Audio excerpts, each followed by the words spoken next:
కొందరికి ఇలాంటి బాక్సెస్ వచ్చినప్పుడు మనం వీటిని పాడేస్తూ ఉంటాము. వీటిని కూడా పాడకుండా చాలా మంచిగా రీయూజ్ చేసుకోవచ్చు. అదేంటో వీడియోలో చూద్దాం రండి. మన పిల్లల సాక్స్లు, నాప్కిన్స్ అవన్నీ బట్టలతో పాటు షెల్ఫ్ లో పెట్టడం వల్ల అన్ని క్లమ్జీగా కలిసిపోతాయి. కరెక్ట్ గా వాళ్ళకి స్కూల్ కూడా టైం అయిపోతుంది. మనం అవన్నీ వెతుక్కోవడానికే సరిపోతుంది. ఏది ఎక్కడ ఉందో తెలియదు, ఒకటి తీయబోయి ఇంకొకటి తీస్తాము. ఆ టైంలో అన్ని మనమే పీకేస్తాము. మీ ఇంట్లో కూడా ఇంతేనా? కామెంట్ చేయండి. మా ఇంట్లో అయితే మా అమ్మ నేను కలిసి పరుగులు పెట్టేస్తాము. అయినా సరే మాకు వెతుక్కోవడానికే సరిపోతుంది. అలా వెతుక్కోవాల్సిన అవసరం లేకుండా మనం ఈ వేస్ట్ బాక్సెస్ ని యూజ్ చేసుకోవచ్చు. ఇలా నాప్కిన్స్ అన్నింటినీ చిన్నగా ఫోల్డ్ చేసుకుని ఈ బాక్స్ లో పెట్టేసుకుంటే మనకు చాలా ఈజీ అయిపోతుంది. మార్నింగ్ టైంలో వెతుక్కోవాల్సిన అవసరం ఉండదు. కవర్ లో కూడా పెట్టుకోవచ్చు కదా, బాక్స్ లోనే పెట్టుకోవాలని మీలో చాలా మందికి డౌట్ వచ్చే ఉంటుంది. కవర్ లో పెట్టినా కూడా మనం బట్టలు అవి తీసేటప్పుడు అది ఏదో ఒక మూలకి వెళ్ళిపోతుంది.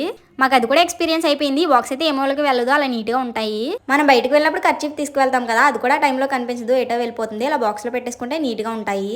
బయటికి వెళ్ళినప్పుడు తీసుకెళ్లే కర్చీఫ్స్, అలాగే మా తమ్ముడు సాక్స్ లో ఒక బాక్స్ లో పెట్టుకున్నాము. మా తమ్ముడు డైలీ స్కూల్ కి తీసుకెళ్లే నాప్కిన్స్ అన్ని ఒక బాక్స్ లో పెట్టుకున్నాము. ఈ వీడియో పిల్లలు ఉన్న ప్రతి ఒక్కరికి ఖచ్చితంగా యూజ్ అవుతుందని అనుకుంటున్నాను. ప్లీజ్ వీడియో లైక్ చేయండి. మీరు లైక్ చేయడం వల్ల వీడియో మరికొందరు చేరుతుంది. అలాగే మన ఛానల్ ని సబ్స్క్రైబ్ చేయండి. Bye guys, హకునా matata.